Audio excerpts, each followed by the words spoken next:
All the chairs have moved forward. We've practiced that, actually. Good afternoon, everyone. It's really nice to be here. Lovely to see you all. Thank you all for joining us. This is my first time moderating this, so we'll kick off with conversation about last night's concert, since we just did that. And John, if I think we don't need introductions, right? Everybody has a name. Great. If we can start with you, John. One of the reasons I really wanted to include Phantasmagoria on our concert is because of the history of it coming from an opera, from Ghost of Versailles. Can you talk a little bit about how do you decide on material from an opera that takes 3 hours total, yes, to condense it into a suite that tells the exact same story? Well, actually, that's a very difficult thing to do, and in this opera, there are arias like the aria of the Worm that people really love that couldn't go into this, because what I really wanted to do was represent the three worlds the opera was in. The opera is called The Ghosts of Versailles, and the first thing you hear is the world of ghosts, and you see ghostly images floating upside down and turning around, and it's all about the ghosts, and among the ghosts is Marie Antoinette, and her theme is in this orchestral suite, and a whole lot of sonics that have to do with a lot of instruments playing out of phase with each other, so that like new descending a staircase, you have this kind of shadow image of a line that is constantly in shadow because many instruments are playing it slightly differently. And Marie Antoinette and Louis the 16th, and of course Beaumarchais, the author of The Barber of Seville and The Marriage of Figaro, is a major character in our opera, and he knew Marie Antoinette, and they knew each other, but we fictionalized a love interest just for our plot in the opera. But in fact, Beaumarchais wrote the libretti for The Barber of Seville and The Marriage of Figaro. And The Barber of Seville actually wrote as an opera libretto, and I've heard that he actually set music to it, but that music is gone, and we don't know what it is. And of course, we know the Rossini very well, and the Mozart we know very well too. And you will hear fractions of that in this first, the Ghosts music. When it gets to Figaro, the characters within the opera, the buffa characters, Beaumarchais' four basic buffa characters are Figaro and Susanna, and the Count and the Countess. And Cherubino also makes an appearance in the opera, which is from The Marriage of Figaro. When you listen to the Figaro music, you can hear one bar of The Marriage of Figaro, Mozart, bum bum bum bum bum bum bum bum bum bum bum. You'll hear ya da da da da da da da bum bum from The Barber of Seville, but just little fractions of it, not the whole melody. And it's going at a huge pace, and the buffa music reaches a climax, and Figaro sings in the opera. Everybody's jealous, and he rises to the stars, and he sings the star's name to a very lyrical melody that the celli play in this suite. And then the Figaro chase music continues again, and then finally fades into, after a big climax, it fades into the final reality, which is the orchestral live, what we call opera reality. So there's the world of the ghosts, there's the world of the buffa characters, and then the world of opera reality in Act Two, when everything becomes quite serious and you're in the middle of the French Revolution. And there, the quintet in Miserere, the Almaviva family in Figaro were all thrown into the prison. And the Almaviva family sing this quintet, and then Marie Antoinette is also in the prison, and she sings also in it. And all of that is transcribed into the orchestra and reaches a climax and comes down, and Marie Antoinette's theme comes back at the very end and closes the piece. So it really was the three worlds, and excluding everything else because there's just too much. It's a very melodic opera. There's a lot of arias and ensembles that could have been done. There's a love quartet with Rosina and Cherubino and Beaumarchais and Marie Antoinette. Rosina and Cherubino are singing to each other in love, and then Beaumarchais is singing to Marie Antoinette to get her to love him, and they sing the same music that Rosina and Cherubino sang, and all of it becomes a quartet. And that is not, unfortunately, in this. There are a lot of things that are not in it, but the three worlds are in it, and I hope that they hang together to make a satisfactory orchestra piece. Absolutely. I think that the structure of the piece is just so fantastic that we really get all of the different characters and different sound worlds that come with every character. And one of the things I was thinking about with the horn solo that starts this last section, it almost has this otherworldliness, and it's almost like it reminds me of Strauss's Morgan or any of the songs of any of the Mahler of the symphonies. So it's such a great way to tell a story in a more compact and in a constrained time manner. Right. It is an orchestral suite. Absolutely, it's just one of my favorite pieces. Missy, your violin concerto, if I understand correctly, was Jennifer had played it 20 times by now. Is that a fair number? Something around that. Something around that. How is it different as a composer hearing your piece in different venues with different orchestras, working with different conductors? Jennifer is always the one performing it, but how has the piece shifted maybe from how you thought about it to where it is now to how you experience it every time? Sure. I mean, it's very different every time. It's a very fragile piece in a way, or I could say a very subtle piece in that the difference between like a mezzo piano dynamic and a mezzo forte dynamic in this piece is huge, and it's really so much of the rehearsal time is about getting that balance really perfect, because it's not as if there's this like really loud soloist and this sort of orchestra that's accompanying it. Everything's kind of right there, and sometimes the orchestra takes over the soloist, and getting that balance is really, really hard. And I really think that like last night was one of the best performances of this piece that I've ever heard, and I'm so happy that it was here. And so, because I think that we really, we had adequate rehearsal time, and we had players who were used to contemporary music, and you are a great conductor of contemporary music, so everything just kind of converged. And I was joking that like I was able in the audience to just sit there and listen instead of just praying or like hoping or like being on edge, like all these things that we feel as composers in the audience where you have no control over what's going on. And I just was listening to it, and that doesn't always happen. It's actually a very rare thing. So it was really enjoyable. I also think that the context in which this piece is presented has a huge impact on it, and I really loved the curation of last night. Ghost of Versailles is a huge influence on me, and every time I'm asked to list my top 5 operas, it's in there, and the orchestration's so beautiful, and it really had a profound impact on me, and this sort of all the mystical rituals of Three Hallucinations, and the sort of shimmering beauty of Nina Shaker's piece. It just I was like, oh, this is all informing the way I hear my own piece, and I think the way that the audience does too. And as we discussed yesterday, last night's concert was violins and glissandi. That was that was the theme of the concert. Stacy, tonight we turn to you. We have a world premiere of a new piece. Can you talk a little bit about how you're feeling, how this week was, hearing the piece for the first time, working with the orchestra, working with the singers here? Sure. Anytime any new piece goes up, it's exhilarating and scary and all at the same time, because you're just hoping there aren't too many mistakes in the parts and in the score and that everything is fine. They're hoping that really you've not done something that doesn't work well for the audience, shape-wise, a formal structure.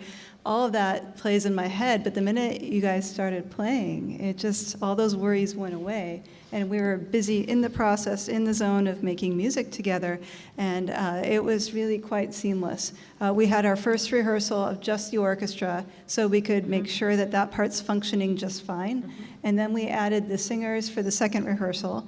And then the third rehearsal, the projections came in. And today was our dress rehearsal where it all just came, it was right together right away. But I honestly feel like our third rehearsal was basically the dress rehearsal already. It really, and that is a trick to writing a piece I have found, at least of this scope. It's 28 minutes, and I knew it was going to be long, and I knew that rehearsal time is always precious for any orchestra. Even here at Cabrillo, where we get more time than we do in other orchestras. I had to fit together like a jigsaw puzzle. So I had to write the parts in such a way that nothing would demand too much time so that we could make sure we get through the whole piece every time.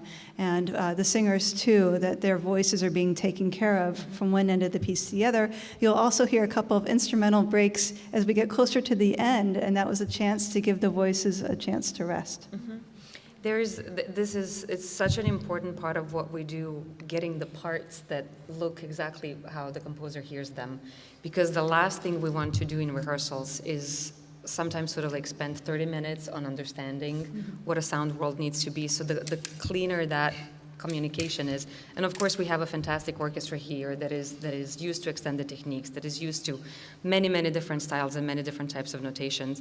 But the sort of easier that is for everybody to understand, it helps with rehearsal time and getting everything together. So congratulations, and I can't wait for tonight. Aleksandra, you are no stranger to Cabrillo Festival.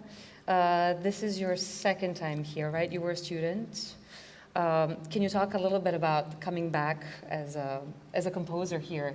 Sure. I was here 25 years ago, so barely anyone remembers, including myself. It was a different life.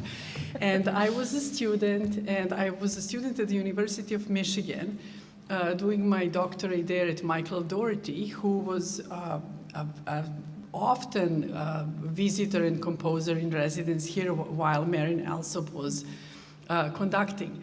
So since then, that was one of my very first orchestral pieces that was workshopped here.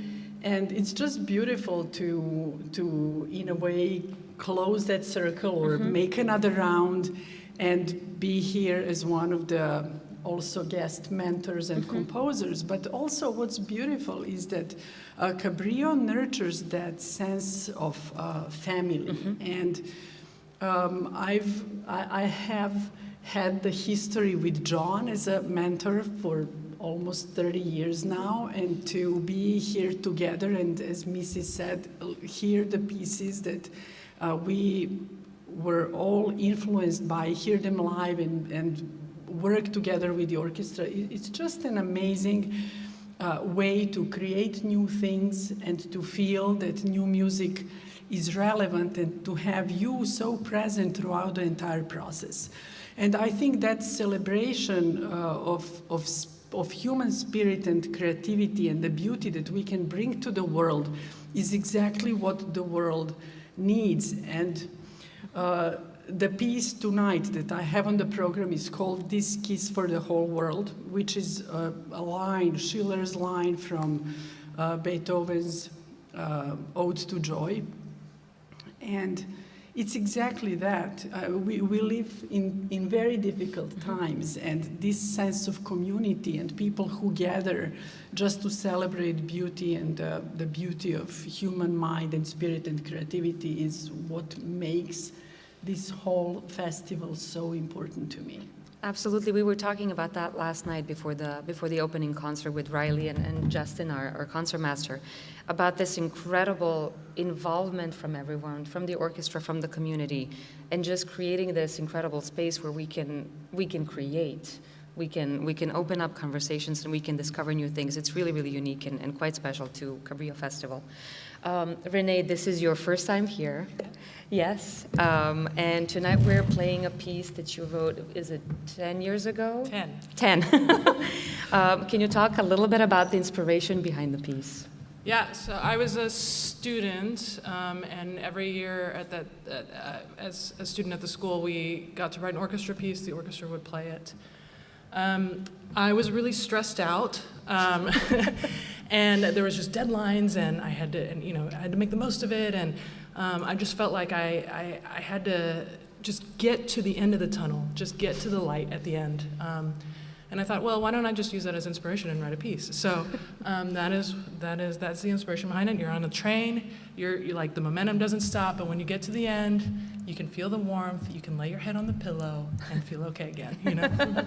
I love that you said it's you're on this train, because there is the snare drum and horns and trumpets. They have these gestures that really sound like a train whistle at times, and it just keeps on going. How does it feel hearing the piece now, 10 years later? Yeah, it's first of all, it's always amazing when you come to a completely new orchestra, a new setting, and like it still works. Like, that's always really calming. I was also thinking about how it might be relevant to me if I was to write the same piece again, say, and I was thinking, well, I think now I have 3 kids that are 5 and under, and I think for me the piece would go on way longer, and then at the end is when I finally get to sleep again. I'm not there yet, but I'm like looking forward to it. So.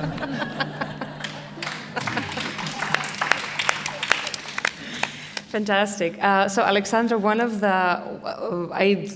we've known each other for a little bit longer, but this is the first time we're working together. And when I first heard the piece we're playing tonight, This Kiss for the Whole World, there was a sense of Shostakovich a little bit, of some of his music, but there's also today in the dress rehearsal, I had this incredible sense of nostalgia in the piece. And also, Aleksandra and I come from the same country, from Serbia. It also had, I hear it, undertones of our melos, of our folk music.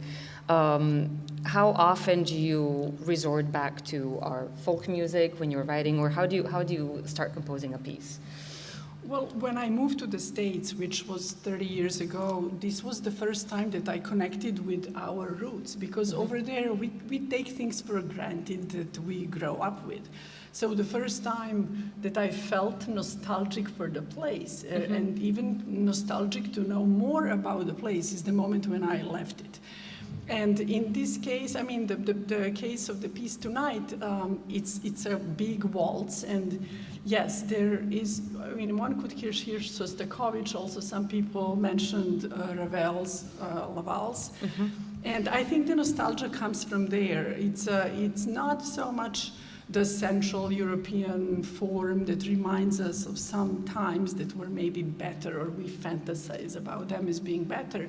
But it's actually yearning for maybe past that never even happened.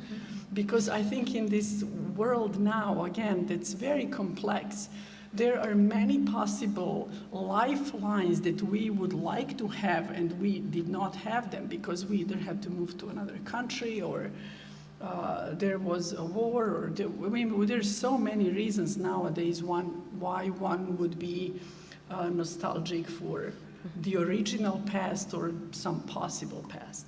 Absolutely, that is so beautifully said. And when we talked earlier, you also mentioned there's always this undertone of sort of the time and the time shifting and emotions still saying what they were. And I think it's so evident in the piece. And I just love the opening. It starts with sort of... Don't give it away. Oh, okay, sorry. come expecting.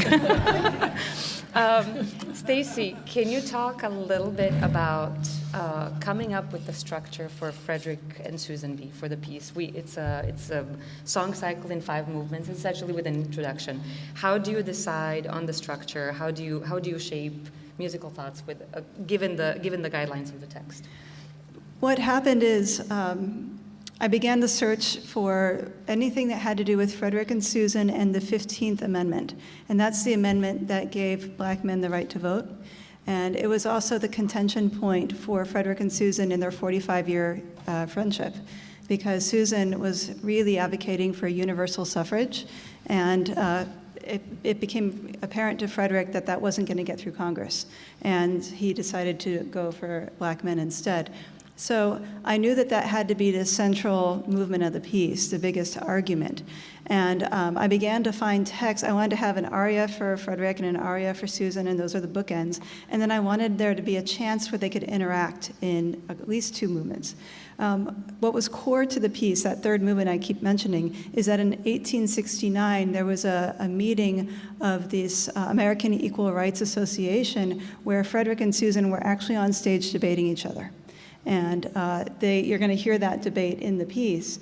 I found at least 5 different versions of that debate in newspapers and books to try to confirm what words were actually said. And for the most part, I think I got that consensus. There are some things that did change from one account to another, depending on who was telling the account. So that once I began to realize, okay, that these pieces all need to fall in place, I needed to find the entry point and the exit point.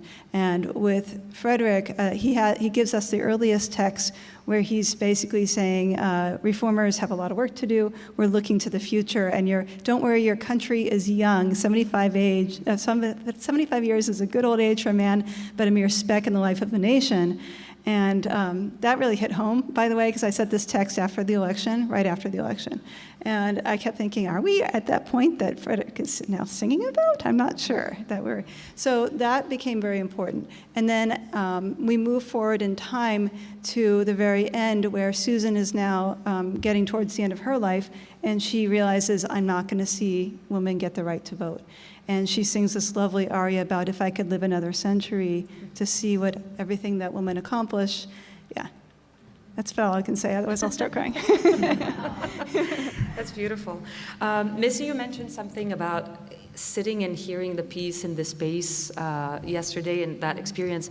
When you write music, when you approach a new piece, do you think about the space that is going to be performed in? Does that come into account in terms of orchestration or the timing of it or timing of gestures?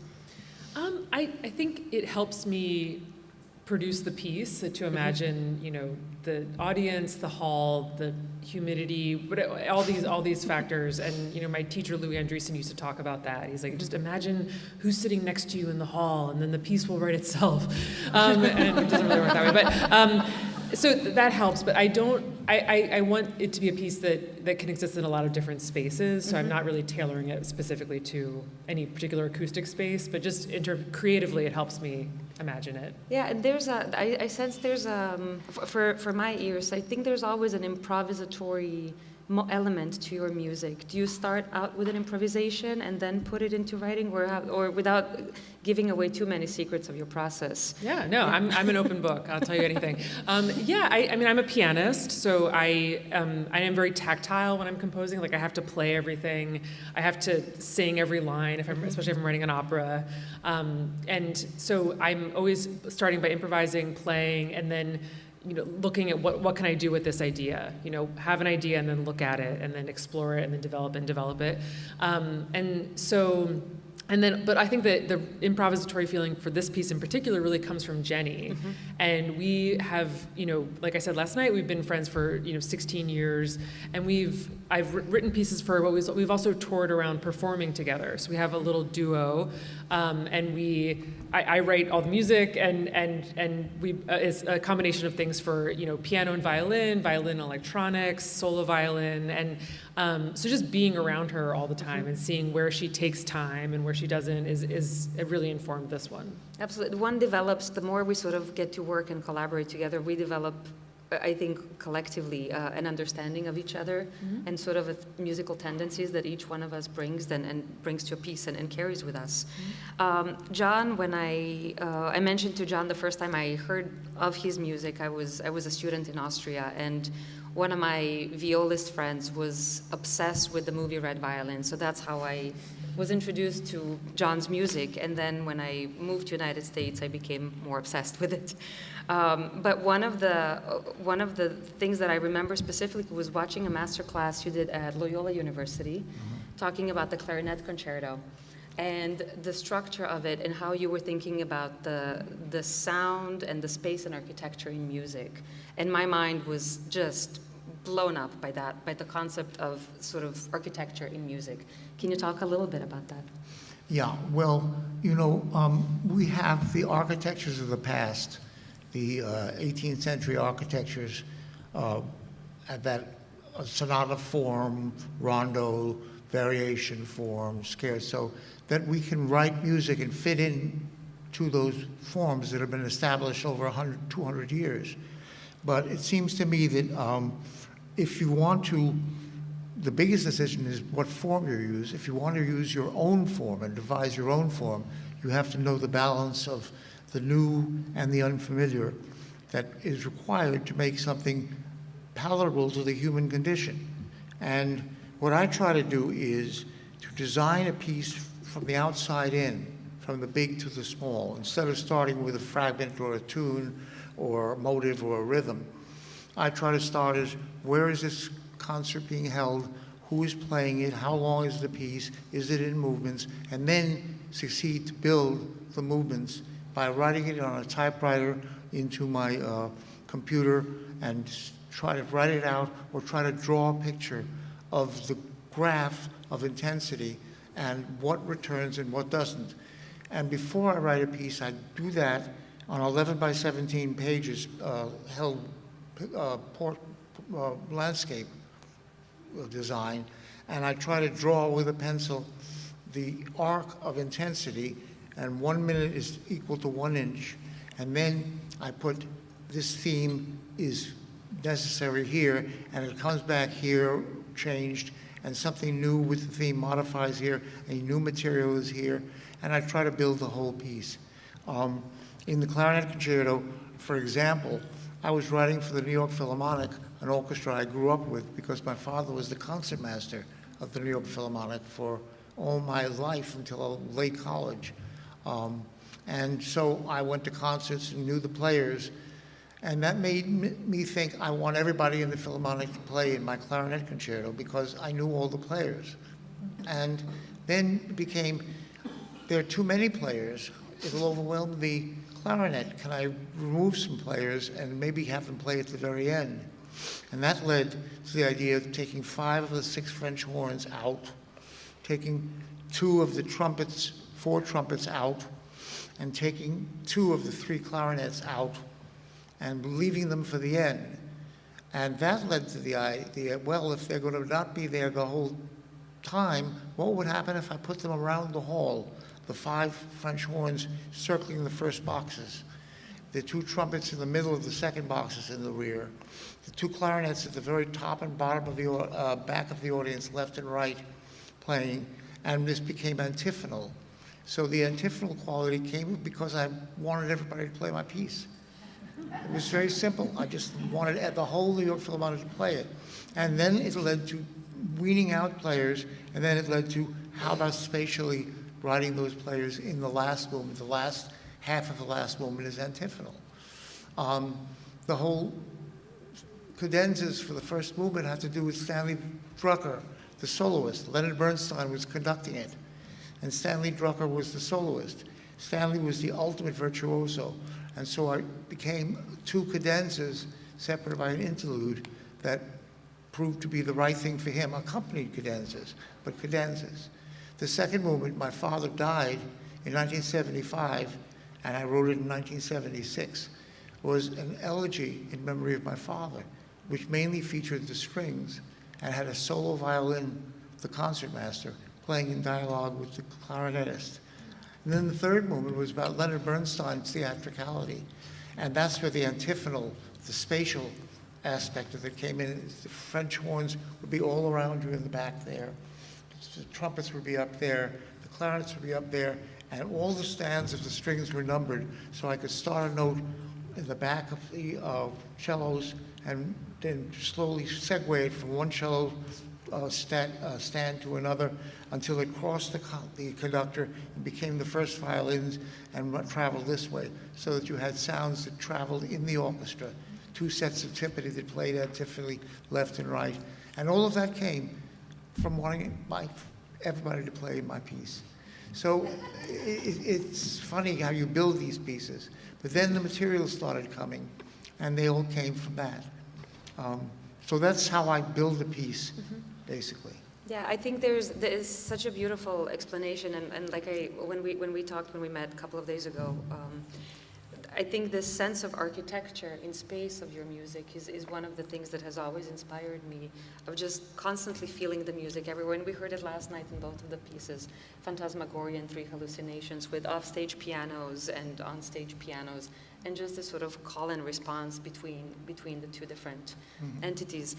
Since you mentioned theatrics, I have a question for all of you here, so whoever wants to start. Everyone here writes opera as well as symphonic. Do you take a different approach when starting with an opera, when composing for theater, as opposed to when writing a symphonic piece? Are there differences? Are there not differences? Who wants to start? Well, one big difference is the libretto. I mean, an opera has to have a libretto, and you have to set the libretto. So you have to be involved with the librettist in fashioning a libretto that gives you a chance for arias and ensembles and transitions. And if you work with the librettist, you're more or less architecting the opera. When you finish with it, you have an architecture. You know that this aria is coming here and it's very important. Maybe I'll write that first and then get material for that in the intervals and motives of that I can use for that character in other places. You can get all these ideas, but the first thing is simply get a good librettist. Don't do it yourself usually. Get someone who really knows what they're doing, and it has to be a poet and a playwright.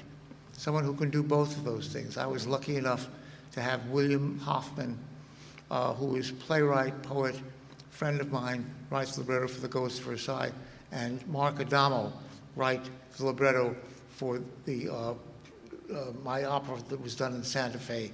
And both of those people knew theater and knew how to write libretti. That's the first step. After that, it's up to you. Yeah, I agree. The form is set out for you in a much bigger way than if you're inventing the form. So it's just a very different process with opera. Also, it's like you are in service to the drama and the story at all times. And instead of, again, creating this story or this graph, as John put it, I do the same thing, by the way, which I'm so, I'm sitting here feeling so validated about my process of composing. But yeah, and so you have to be in service to the story. And it's like you can have you can create the most perfect melody in the world. If it doesn't fit for the character at that time, it is not the right melody. And you have to just constantly move things around or hold back from using those ideas if it doesn't serve the drama. Of course, we also have to take care of acoustics. And I was just going to say, because in Stacy, you have singers present here, but Daniela and I, when we worked last time together, was 2 years ago on my chamber opera, 10 Days in a Madhouse, and the director it looked very cool. The director had the orchestra on top of the set, so there was no pit, which just meant the orchestra was really loud all the time, even at and it broke my heart a little bit because I take a lot of pride in the detail in my score and dynamics and stuff. And there were parts I really just wanted the orchestra to play, but they couldn't because then we wouldn't hear the singers. And so that was one of the first things I said in the rehearsal yesterday was, I'm so excited to be here that I don't have to worry about singers and anything out of my control, and you guys can just play, So that's I would say that's a big difference. Besides also the form. Now when I get I have to write a couple chamber pieces right now that don't have text, and I'm I don't know how to pace things. I don't know how to do this, because I'm so used to working with text all the time. Right, and there's also the element of orchestra participating in drama, taking care of the character's emotional state, and sometimes just supporting that. And I'm always fascinated how composers find that balance of when you create space for the orchestra just to play, and when it translates into another state. Aleksandra? Well, I think in general, writing an opera is much more economical, because the fantasy that's very abstract when we work on just an orchestral piece is limited or in some way directed by the text.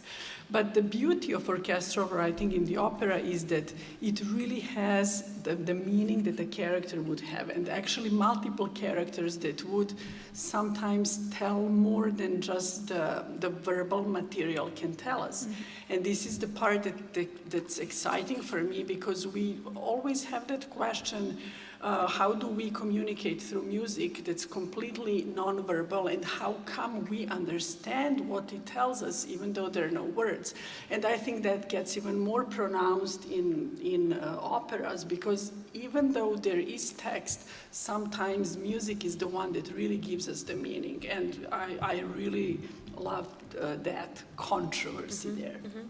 Stacy, would you like to add? Mm-hmm. Just a quick thing, because I agree with everything everybody has been saying. But I do believe that when even with orchestral music, I'm running a movie in my head.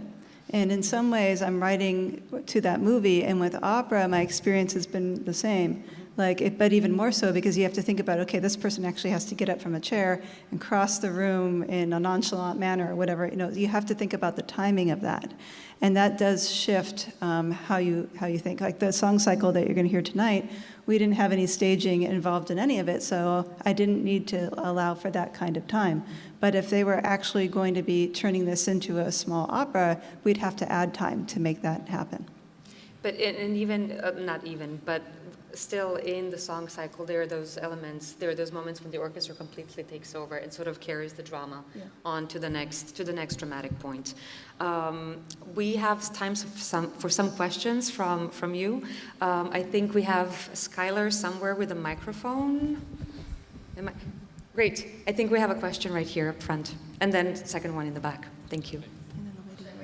Yes, please. Yeah. So we can all hear it, and it's also on the stream, audible. Okay, so I have a brief introduction and then a question for the whole panel, if anybody wants to respond. So music, our universal language, it does so much. Maybe understand the past, feel the pulse of the present, but I want to quote Aleksandra, if I can. In your beautiful liner notes for tonight, you said, "As artists, we can help envision a world built on beauty, kindness, cooperation, understanding, a world in which we would want to live." So past, present, future. Could the panel maybe address any project that you feel you've done or would like to do that would create that vision for the future of hope, inspiration? Not everyone at once. Well, since I said it, I try to always be in professional situations that reflect that. I mean, for personal life, it's easier. But when I collaborate and when I decide about a new work of music, these are the parameters that I want to be present even before we start working on a new piece. Because not every time social agendas can make it into the work as actual topics. Nowadays we have a lot of that because we need it. But sometimes it's just enough to have a team that's very aware of what goes on and then create something abstract that would still carry that kernel of goodness, kindness, and beauty that we need. I think this is interesting to reflect on. Recently we've had COVID. The world is in not a great place right now. Speaking for myself, since January has been very difficult to write. It's just a difficult time to write. I am about to start a bigger concerto, and I was thinking a lot about what do I want to write about? And honestly, I want to write about there's still a lot of joy in my life, and I think it's important we celebrate that, and I think it's important that's represented in art too. Coming from opera, there's a lot of trauma in opera, we love trauma apparently, so I would really love to go on the opposite end of the spectrum and celebrate. There's so much to celebrate, and I think there's so much to remember that we have to celebrate. So going forward, that's where I'm gonna try and go, because I think now we're able to process more of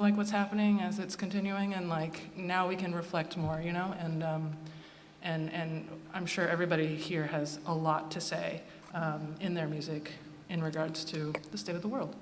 Yeah, I would add to that, actually, and that's a really good question, and it's, I was thinking about this connection between the past and the present and the future, and I do have to bring up Rene's opera that we did 2 years ago. It was about Nellie Bly, the first female reporter, and it was rooted in the past, in what actually happened and Nellie's investigations. But the sound world was very contemporary. It was very uniquely Rene's voice.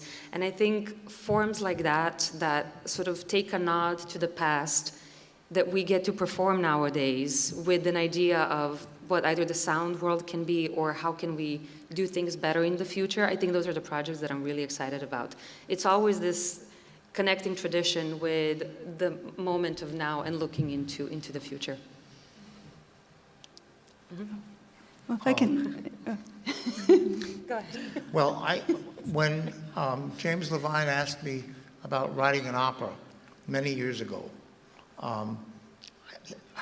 he said, "What would you do?" And I said, "I would do an opera buffa."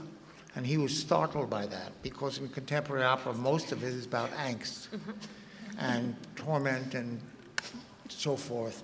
And I wanted the opera to be uplifting and have a spirit of the great buffas that I love so much by Rossini and Mozart. And I felt that, the opera has some very wild, funny things in it that I wanted the audience to laugh. I wanted them to enjoy themselves the way they do in the Italian, in Algiers. In the end of Act One, the whole audience is bobbing up and down to Rossini's nonsense words that he's putting in and singing, and the whole audience is charged. I said, that's the kind of way I want to end Act One of that opera. So, I mean, we try sometimes to do things that are very uplifting and buoyant, and showing that composers today can be just as happy and joyful about life as some composers in the past have done. I feel like my sort of, the utopia that I'm trying to create with my music is actually happening in the audience. So, I mean, my work is often very, very dark. My operas are all super dark. But it's my goal with those pieces and with all of my music is to create a language to talk about things and emotions and situations for which we have no words. And a close second is this idea of us being able to talk about them together and to feel less alone in those feelings. And if I could easily describe, what any one of my operas is about in one sentence, I would just say that sentence and save myself like 5 years of work. But I think that music gets at something. It gets at the cracks in between emotions and like at the nuance of a situation in a way that words just can't. And so what I'm really glad that all my operas are fictional and like that's not happening in real life. But the discussion that it creates in an audience and in the community is, I hope, a blueprint for a better future and a model of ways that we can come together and instantly, be next to someone you've just met and have a really deep conversation about life and death and meaning and joy and happiness. And I used to not say that out loud because it sounded sort of pretentious, but that is my aspiration, and that's the reason I work so hard at this. Yeah. Stacy? Yeah, I believe for me that social justice can be done in music, and moving forward, I really feel like 50% of all my output I would like to be on some aspect of social justice. I have an oratorio that I wrote in 2014 called Terra Nostra about the planet, and the whole goal of that one, and Michelle actually sang on our recordings of that one, the same singer we're hearing tonight is Susan.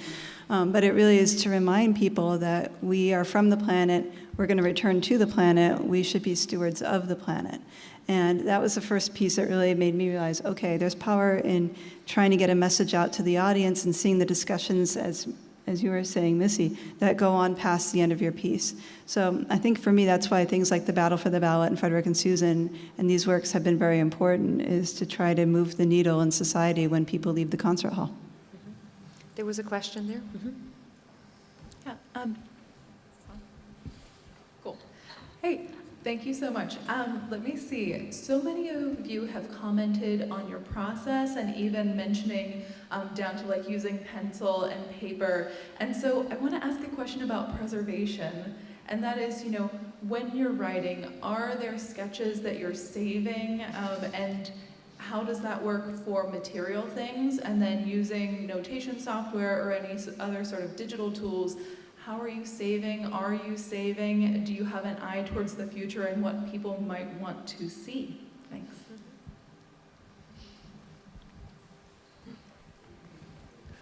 I do drawings in ink that help me structure my pieces, and they're all saved. As much as we can humanly save them. I mostly use the computer for a big part of the process, but writing with just pencil, early sketches are done that way. And those I save, but the editing versions of the pieces, sometimes I decide not to save, just as a spiritual exercise of not getting too attached to like 700 versions of something that's 30 minutes long. Sibelius was known for burning his sketches, right? To completely he would sketch things out and then completely burn stuff and then move on to writing. And Brahms burned all his sketches. Oh. He didn't allow it. Unlike Beethoven, we're fortunate to have his wonderful sketches. I use a pencil. I don't use a computer. I'm a troglodyte when it comes to computers. So I write everything with a pencil. And so I have lots of sketches in addition to the final product. But that's just because it's a very slow, cumbersome process. But I don't know how to use the computer, so that's what I do. We're kind of at an interesting point because I think several of us up here probably began with pencil and paper, and then Finale stabilized somewhere around in 1989, 1990, and composers began using it for music notation. That is the program that's now stopped its production. I switched to Sibelius many years ago, and I'm starting to see I should probably switch to Dorico soon. But I always start with pencil and paper, and then as I orchestrate, I move into the computer. But the Sibelius process is so ingrained in how I orchestrate, I'm really scared about switching to Dorico at this point. So I need to do it with a small piece first and see if I can get my head wrapped around how Dorico works. Each program is wired a different way. Missy, Rene, if you want to add something. Yeah, I have a lot of sketches that, if you ever seen the movie A Beautiful Mind, where it's just like that is my studio, and I don't think they would make sense to anyone. I mean, I'm sure there are composers at this table who have much better handwriting, but I do think it's important for me to start with pencil and paper, at least even for a couple days, to feel connected to the music, to get away from the screen. It's like, I don't want all my creative life to be in the same portal where I'm checking my email. And so just to get away even for a day is really important. But then I do use notation. It's been a great shorthand, or a great sort of just time saver for me, and especially as I'm doing these larger projects.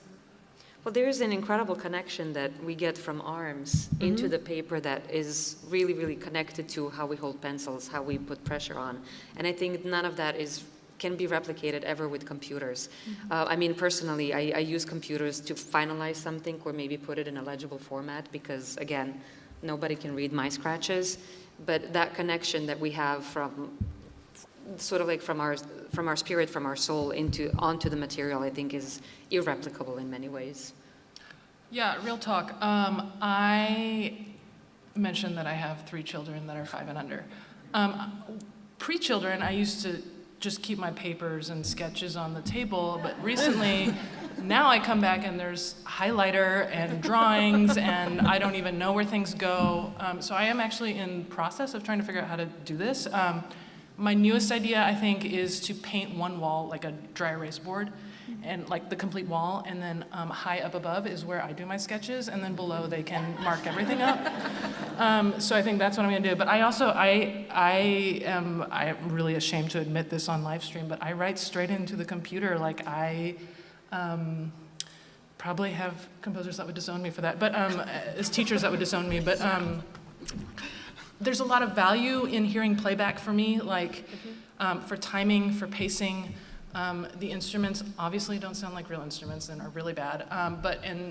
Sometimes when you do more like improvisatory stuff, you just have to use your imagination. But it also, I find it saves me a lot of time and in attention to detail too, then I can actually go back in and really look at things, every time I get a chance to like, there's so much time in between my writing sometimes, it's like fresh eyes every time, So I wish I could save things sometimes just to go back and remember things, but in reality, like it's destroyed before I get back there, so. I think we have time for 2 more questions. Just give us a second, sorry. Thank you. Yeah, thank you all. It's a very enlightening discussion. I have a question for Missy. You said that Jennifer has performed the concerto about 20 times, and you've been working with her as a partner for a long time. Do you see a future down the road where someone else would perform the concerto? And if so, are you listening or hearing modifications you would make to accommodate some other performer? So actually, the piece has been performed by a couple of other violinists at this point, and I imagine that it will be long into the future. Jennifer's totally okay with that. We're working on recording this. So it's important for me to, we're talking about this at a panel with the composers the other day, it's important for me to set down this version of it in a recording that's available, and then I imagine future soloists will take more leeway with certain passages, based on their skills or their preference or their artistry, and that's great. I don't imagine changing anything in the future for it, though. There was a question. Did I miss somebody? Okay, sorry. I was wondering if you all might talk about balancing the creative process with output and needing to write as livelihood. Thank you so much. Could we just hear the second part of the question? I don't think all of us understood it. About needing to write, balancing the creative process with output and needing to write as a form of livelihood. Balancing creative output and a form of livelihood. Yeah, writing. Livelihood. Livelihood. Oh, little livelihood. Livelihood. Oh, Yeah. okay. That's the word that we don't even understand. That should tell you a lot.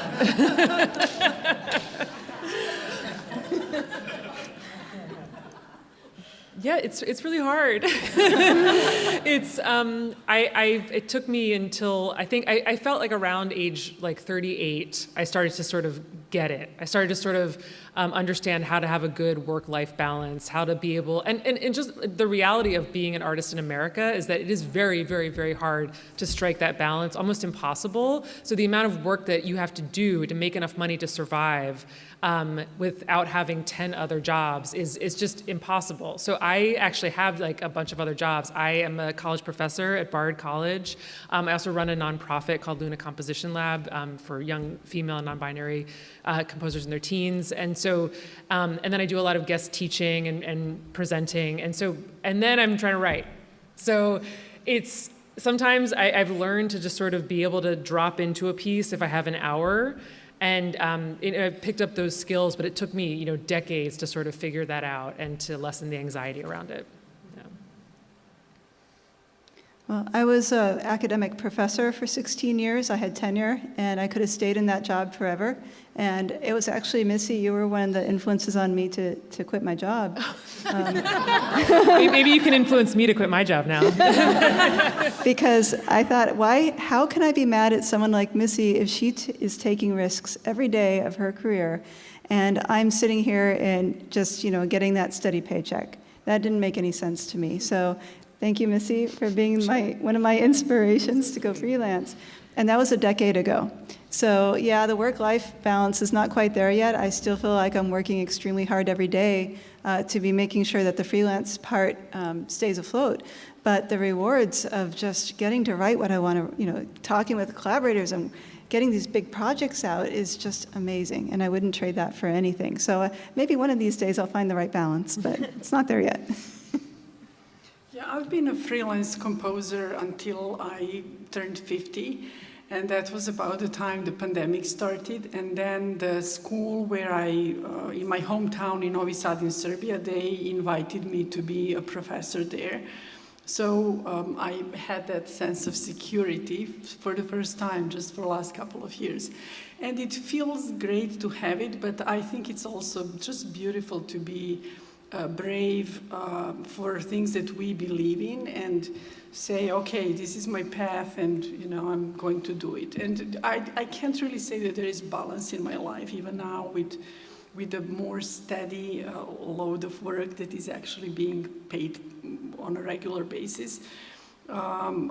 Because I entirely dedicated my life to music, I don't have a family. And then I'm looking at Rene and admiring the fact that there seems to be more balance. But again, whatever you do, whatever you choose, it's just, being an artist is a big calling in one way or the other. But I think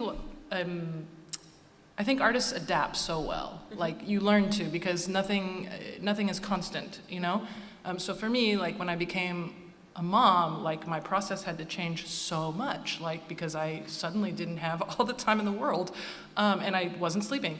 So I've learned, like, I can write in my head while I'm waiting for my child to go to sleep, which could take hours. And, and actually I've had really some of my best ideas recently are when I'm, like, just still thinking in my head, or, like, walking the baby back and forth or whatever, and, like, it's, I think as life, hits us in different ways, we continue to adapt, and it's what makes us, each of us, unique in our own artistic ways, and our processes are always evolving, and I think that's like the coolest thing about being an artist. Yeah, and I think balance is also something that shifts every year. You sort of go through a phase of too much work, and maybe then you learn how to possibly say no to something to make up for other time that might be important to develop a new skill or to develop a different idea. But I think balance is also something that shifts quite regularly, maybe month by month, maybe year by year, but it's always something that is, it's always, what's the word? It's always like surfing a little bit. Yeah, I started right after college working at WQXR, the classical music station of the New York Times, programming and writing scripts for the announcers. And I was trying to compose, and I absolutely could not balance the two because it was 5-day-a-week job, full 8 hours a day. And so I asked the program director, Martin Brookspan, to fire me so I could go on unemployment insurance, which he did at my request. And then I went on unemployment insurance and played ballet classes at night to earn money plus the unemployment insurance. And then I got a job at WBAI, another job as music director of that for some years. I ran a festival in Corfu, Greece, for a year, and then it went bankrupt. I worked at Columbia Masterworks as a record producer for people like Andre Watts, producing their recordings, and finally got these teaching jobs. The one at Lehman College, which is CUNY, the city university, which I had for 48 years. And then my Juilliard job, which I still have, teaching students at Juilliard. But it's always, teaching gave me the opportunity to write. Not just the summer, but the schedule gives you more time to write. And there's no question that I'm very thankful for that. And I think there was one more question, and in the back, yeah, thank you. Yeah, I just had a question about Phantasmagoria. You mentioned you were kind of depicting these sound worlds, and it's, of course, a suite from an opera. So is it that, you took the arias, and of course the opera had singers, did you take the singer roles and put them in instruments? Or was it like instrumental interludes in the opera that you formed into a suite? I was just wondering if you could kind of... Yeah, no, taking these singers' roles and putting them in instruments is the way to do that. That whole cello solo and Figaro's thing is all basically the baritone singing about the stars, but it's now cello section playing his solo, the melody of that. Or the French horn that starts, "Oh, God of Love," which was sung by the Almavivas and Figaro and Susanna and Florestine and Cherubino, all basically in the prison, allotted to the French horn, the clarinet, the oboe, all singing those lines. So that's how I did that. Thank you very much. I think we are at time. Thank you so much for being here today. Thank you to all of our panelists. Thank you.